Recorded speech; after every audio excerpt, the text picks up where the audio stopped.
మోడీకి సంబంధించి ఎప్పుడు ప్రధానంగా వినిపించే నినాదం ఏంటంటే బేటీ పడావో బేటీ బచావో అని చెప్పేసి అని ఎప్పుడు దాన్ని ఫ్రంట్ లైన్లోనే చూపిస్తూ ఉంటారు.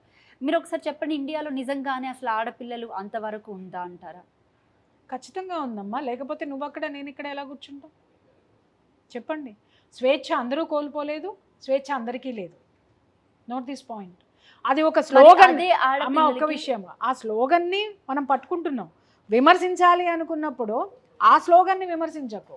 అది ఆ స్లోగన్ని నువ్వెంతవరకు కాపాడుతున్నావు, నేనెంతవరకు కాపాడుతున్నాం, చట్టాలు ఎంతవరకు కాపాడుతున్నాయి, అక్కడ క్వశ్చన్ చేయాలి మనం. రైట్. అయితే ఇప్పుడు మియాపూర్లో జరిగినటువంటి ఇన్సిడెంట్ ఏదైతే ఉందో ఆ ఇన్సిడెంట్కి సంబంధించి తండ్రికి అసలు ఏ రకమైనటువంటి శిక్ష పడితే ఎలా ఉంటుందంటారు మీరు? ఇప్పటికి కొన్ని వందల గొంతుకలు సేమ్ యాజ్ యూజువల్. కఠినమైన శిక్ష, ఉరి శిక్ష, ఇంకొక శిక్ష. పడాల్సిన శిక్ష ఆ తండ్రికి మాత్రమే కాదమ్మా, పడాల్సింది ఎవరికి? ఈ విధమైనటువంటి పోకడలు ఉన్నటువంటి ఈ సమాజాన్ని బాగు చేయలేనటువంటి ప్రజాప్రతినిధుల్ని మనం ఏ విధంగా ప్రశ్నిస్తున్నామో, ఆ విధమైనటువంటి చర్యలు ఇంకా పెరిగిపోతున్న చట్టము, నిద్రపోతున్నటువంటి చట్టాన్ని ఏ విధంగా ప్రశ్నిస్తున్నామో, ఏ విధంగా నిద్రలేపుతున్నామో అనేటటువంటి శిక్ష, ఆ చట్టానికి మనం వేసేటటువంటి శిక్ష ఏంటో కూడా మనం ఆలోచించాల్సినటువంటి అవసరం అయితే మాత్రం ఉంది తల్లి. ఇప్పుడు సమాజంలో మార్పులు అంటే ఏ రకంగా రావాలంటారు మీరు? ఏం కోరుకుంటున్నావు? నువ్వేం కోరుకుంటున్నావు? నేనేం కోరుకుంటానంటే, నేను ఫోన్ చేయగానే ప్రతి పోలీస్ ఆఫీసర్ ఫోన్ లిఫ్ట్ చేయాలని కోరుకుంటా. ఇంకా నేనేం కోరుకుంటానంటే, నేనెళ్ళి ఒక ఎమ్మెల్యేని ఒక క్వశ్చన్ వేసాను, లేకపోతే ఒక సమస్యను తీసుకెళ్ళాలంటే సాల్వ్ చేయాలని కోరుకుంటాను.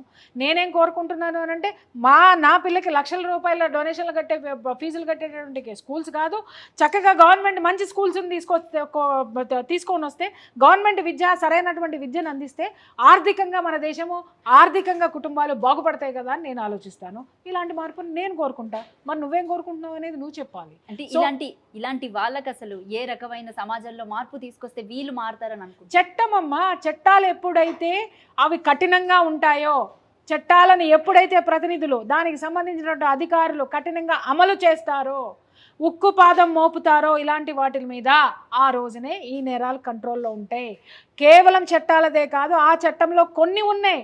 మనం మాట్లాడేటటువంటి భాష, మన మీడియాది ప్రధానమైనటువంటి పాత్ర, మనం ఎవరికి కొమ్ము కాస్తున్నామో, మనం ఏది వెనకేసుకొస్తున్నామో, ఎంతసేపు సంచలనాల వైపుకే మనం పరిగెడుతున్నాం తప్ప సమాజం యొక్క శ్రేయస్సు మీద ఎంతవరకు దృష్టి పెడుతున్నాం అనేటటువంటి అవగాహన మనకి లేనంత వరకు కూడా ఇలాంటివే జరుగుతూ ఉంటాయి, ఇవే ఉంటాయి. Right ma'am. అయితే ఫ్యామిలీస్లో కానివ్వండి, లేకపోతే ఇప్పుడు ఎలాగైతే ఈ లో మిడిల్ క్లాస్ ఫ్యామిలీలో జరిగినటువంటి ఇన్సిడెంట్ ఏదైతే ఉందో, ఇలాంటివి జరగకుండా ఉండాలంటే అసలు ప్రధానంగా ఫోన్లు మెయిన్ చాలా అంటే చాలా ఇన్ఫ్లుయెన్స్ చేస్తున్నాయి. సో ఏం చెప్తారు అలాంటి వాళ్ళ కోసం? ఏం చెప్పేదే ఉందమ్మా, నీ పిల్లల్ని నువ్వు కంట్రోల్లో పెట్టుకోవడం నీ చేతిలో నుంచి వెళ్ళిపోయిందని నువ్వు భావిస్తున్నావు. అలాగే నీ భార్య నీ కంట్రోల్లో లేదు, నీ భర్త నీ కంట్రోల్లో లేడు, నీ కుటుంబం నీ కంట్రోల్లో లేదంటే నీ అసమర్థత. నువ్వు ఎలా ఉండాలి అనేటటువంటి సమాజంలో నువ్వు ఎలా ఉండాలి, నీ కుటుంబం ఎలా ఉండాలి, నలుగురితో నారాయణ అని చెప్పేసి నువ్వు పోతున్నావు. నువ్వు ఫాల్స్ ప్రెస్టేజెస్ కోసం 4వ తరగతి చదివేటటువంటి కుర్రాడికా, లేకపోతే 10th క్లాస్ చదివేవాడికో ఐఫోన్లు ఇచ్చేస్తున్నారు. మా వాడికి పలానా బ్రాండ్ ఫోన్ కొనిచ్చానండి, పలానా లేటెస్ట్ మోడల్ ఇచ్చానండి అని అంటున్నారు. లేటెస్ట్ మోడల్తో పాటు వాడు లేటెస్ట్ క్రైమ్ థాట్స్ వైపుకు కూడా వెళ్ళిపోతున్నాడు, లేదా ఆమె లేటెస్ట్ వెర్షన్స్ వైపుకు వెళ్ళిపోతుంది. ఆ జ్ఞానం ఈ పేరెంట్స్లో లేనంత వరకు కూడా ఈ సమాజం ఇలాగే ఏడుస్తుంది.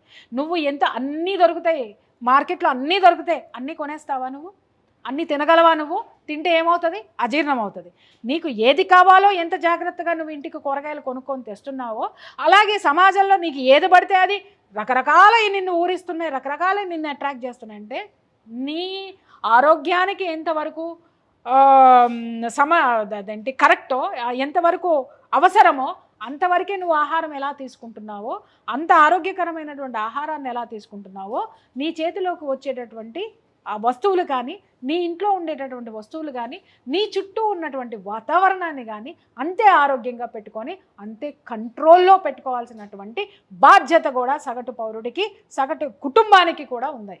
ఒక్క లాస్ట్ క్వశ్చన్ మేడం. అయితే రీసెంట్గా నేను ఒక ఇన్సిడెంట్ చూశాను కేవీహెచ్పీలో. నేను ఈ పేరు కూడా తీసి మాట్లాడుతాను. ఆ చుట్టుపక్కల హాస్టల్స్ చాలా ఎక్కువ. సో యూత్ చాలా ఎక్కువ కాబట్టి ఆడపిల్లలు మగపిల్లలు తరచుగా కలుస్తూ ఉంటారు, మాట్లాడుకుంటూ ఉంటారు. ఇంకా రాత్రి అయ్యేసరికి అక్కడ స్ట్రీట్ లైట్స్ కూడా పనిచేయవు. అయితే ఎవరైతే ఈ 10th క్లాస్కి సంబంధించిన పిల్లలు ఉంటారో ఆ చుట్టుపక్కల ఉండే ప్రాంతాల్లో ఉండే వాళ్ళని వీళ్ళని చూసి బాగా ఇన్ఫ్లుయెన్స్ అవుతున్నారు. అండ్ దాన్ని బట్టి అక్కడ బేసిక్గా క్రైమ్ రేట్ అనేది కూడా ఎక్కువ ఉంటుంది. ఏది ఈ టైప్ ఆఫ్ జోన్సే ఎక్కువ జరుగుతుంది. ఇంట్లోంచి వెళ్ళిపోవడం కానివ్వండి, లేకపోతే చిన్న చిన్న పిల్లలు అట్ ద ఏజ్ ఆఫ్ 16-17 ఇయర్స్లోనే సెక్స్కి అలవాటు పడడం కానివ్వండి, లేకపోతే ఇంట్లో నుంచి పారిపోవడం కానివ్వండి, పోలీస్ స్టేషన్కి వెళ్ళడం, వాళ్ళ పేరెంట్స్ చాలా లో మిడిల్ క్లాస్ ఫ్యామిలీస్ ఉన్నాయి. సో ఇలాంటి వాళ్ళ కోసం అసలు ఏం చెప్తారండి? ఇది చాలా పెద్ద సబ్జెక్ట్. నువ్వు లాస్ట్ క్వశ్చన్ అని అడిగా, నేను 2 నిమిషాల్లో చెప్పాలంటే తీసుకునేటటువంటి ఆహార లోపం, ఉన్నటువంటి సమాజంలో ఉన్నటువంటి అనారోగ్యకరమైనటువంటి వాతావరణం, ఇవి ఈ రెండూ కలిసి ఈరోజు పిల్లల్ని ఈ విధమైనటువంటి చెడుదారుల వైపు నడిపిస్తున్నాయి. ఇది సుస్పష్టము. మనం తీసుకునేటటువంటి ఆహారం పట్ల ఎంతమందికి శ్రద్ధ ఉంది? అన్నీ హైబ్రిడ్. ఒక మొక్క తొందరగా ఎదగడానికి. అలాగే ఇదివరకు నాకు తెలిసి నా చిన్నప్పుడు ఎకరానికి 11 బస్తాలు పండిస్తే చాలా గొప్ప. ఇవాళ ఎకరానికి 40 బస్తాలు పండిస్తున్నారు. అంటే ఎంత పెరిగింది పంట, అంటే ఎంత ఫాస్ట్ గ్రోత్ అనేది ఉంది. అంటే ఇన్ఫర్టిలిటీ అనేది ఎట్లా వచ్చేసింది, అది గ్రోత్ అవ్వడానికి, దాని హార్మోన్స్ పెరగడానికి ఎలాంటి మందులు వాడుతున్నారో ఆ మందులు మొత్తం మన శరీరంలోకి, మన పిల్లల శరీరంలోకి వస్తే అది 4వ తరగతి నుంచి బాయ్ ఫ్రెండ్ కోసం వెళ్ళిపోతుంది అని అంటే 4th క్లాసు పిల్ల శరీరంలో ఉండేటటువంటి తీసుకున్నటువంటి ఆహారంలో ఉన్నటువంటి ఆ హార్మోన్స్ ఏవైతే ఈ పెస్టిసైడ్స్ ద్వారా ఉన్నాయో అది శరీరంలో వయసుకు మించినటువంటి వాటిని ప్రేరేపిస్తున్నాయి. This is the cause.